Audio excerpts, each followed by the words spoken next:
자, 계속해서 국민의힘 소식도 짚어보겠습니다. 자, 자고 일어나면 대선 후보가 바뀌어 있었죠. 주말 사이 그랬습니다. 자, 결국 혼란 속에 김문수 후보가 기호 2번을 달게 됐습니다. 하지만 이 단일화 시도 과정에서 불거진 내용을 어떻게 수습할지도 큰 숙제가 되고 있죠. 오늘 선대위에서도 김문수 후보는 당내 의원들에게 감사 인사를 전했고요. 후보 교체에 앞장섰던 권성동 원내대표도 한 목소리로 김문수 후보를 외쳤습니다.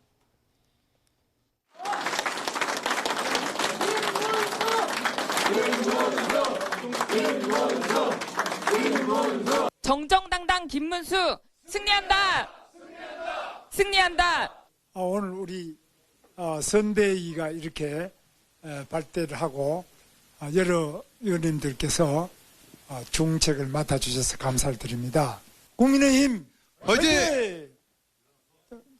대한민국 화이팅!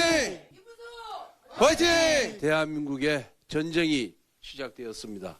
김문수를 선택할 것이냐, 이재명을 선택할 것이냐, 그중 누가 대통령이 되어야 된다고 생각합니까, 여러분? 우리 모두 표를 모아야 합니다. 오늘 6월 3일 김문수 후보가 대통령이 되도록 모두 함께 앞으로 나아갑시다. 네, 어제 후보로 확정된 뒤 열린 국민의힘 의총에서도 김문수 후보는 큰 절까지 올리면서 함께 나아가자 이렇게 원팀을 강조했습니다. 국민의힘 대통령 후보로서 저 역시 더 넓게 품지 못했던 점에 대해서 이 자리에서 진심으로 사과드립니다. 특히 국민 여러분 얼마나 애를 태우셨습니까? 진심으로 사과드리고 더 잘하겠다는 다짐의 큰 절을 국민 여러분들께 올려드리겠습니다.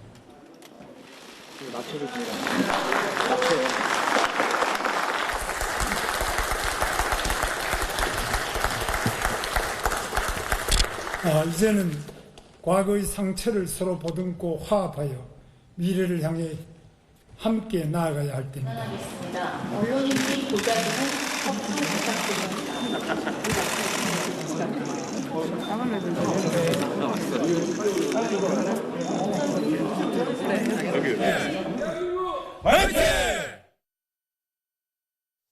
네, 자, 김은 실장님, 이 권성동 원내대표가 그 전까지 그 알량한 후보 자리 뭐 이러면서 굉장히 큰 대립각을 세우고 실제로 이 후보를 번복하는 데에도 상당히 큰 역할을 하지 않았었습니까? 그런데 지금 보니까 완전히 저 김문수 후보의 핵심 참모처럼 이렇게 말씀을 하시는데요.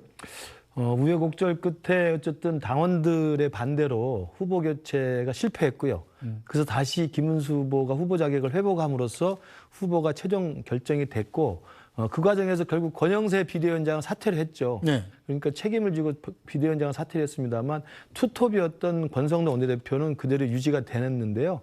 그 과정에서 한번 이제 후보자와 권성동 대표와의 만남이 있었죠. 네. 그러니까 후보로 최종 선출된 다음에 지난 주말에 제가 알기로는 두 분이 만나서 아마 사감을 그때 풀었지 않았을까 생각이 드는데 그 전에 얼마나 거세게 버치게 붙었습니까? 네. 그 김문수 후보도 정말 강력하게 이 쌍권 지도부에 대해서 각을 세웠고 권성동 원내대표는 뭐 지금 앵커께서 말씀하신 것처럼 입에 담기 어려운 정도의 사실은 고강도의 비난을 퍼부었었거든요. 네.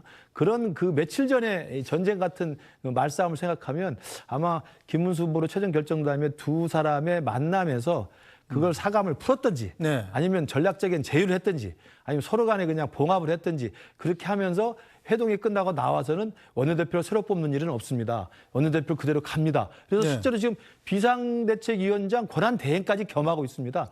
그렇게 지금 우리 당이 가고 있다는 말씀을 드립니다. 네, 자 박소연 의원께서는 어떻게 보십니까?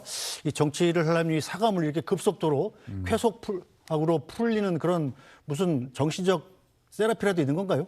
근데 저게 무슨 사감의 영역에 해당이 됩니까? 그런 것은 아니라고 생각이 되고요. 정말 이상하게 그 분노 유발자들이 굉장히 많은 것 같아요. 윤석열 전 대통령이 12월 3일 날 우현 불법 비상계엄을 하고 나서 더 큰 분노 유발자가 나온 게 뭐냐면 한독수 권한대행입니다. 그러면서 헌법재판관을 임명을 못하겠다. 버티고 헌법재판소가 우현이다 하는데도 버티고 그 뒤에 나온 또 최상목 권한대행은 또 우현을 범하고 그때 국민들께서 한덕수 대행에게 윤석열보다 더 화가 난다 막 이랬었거든요. 네. 근데 김문수 후보는 지금 저 네. 권영세 비대위원장이 네. 아니죠. 이름도 생각이 안 나네. 네. 권성동 원내대표. 하도 기가 막히게 네. 이름도 생각 안 나요. 우리 권성동 원내대표. 원내대표에게 지금 국민적인 그 비난의 화살이 다 가고 있기 때문에 네. 김문수 후보는 좀 상대적으로 그런 측면에서 예를 들어서 왜 국민의힘 국회의원들에게만 큰절로 사과를 하고 네네. 국민에게는 왜 사과를 안 하냐. 예를 들어서 이런 어떤 비난들을 권성동 정말 해도 너무한다. 네. 정말 얼굴이 두껍다라고 하는 이런 분노 유발을 해놔가지고 그런 어떤 비난을 좀 피해가는 것 같아요. 근데 네. 저는 마지막으로 드리고 싶은 말씀이 우리 권성동 원내대표님 좀 저나 김근식 교수나 정치인이지만 우리 정치인들 공동으로 여야를 떠나서 손해배상 청구해야 될 것 같아요. 네. 왜 그러냐면 정치인들은 원래 저렇게 뻔뻔하냐라고 하는 정치인들에 대한 신뢰를 지금 다 떨어뜨리고 있는 것 같아요.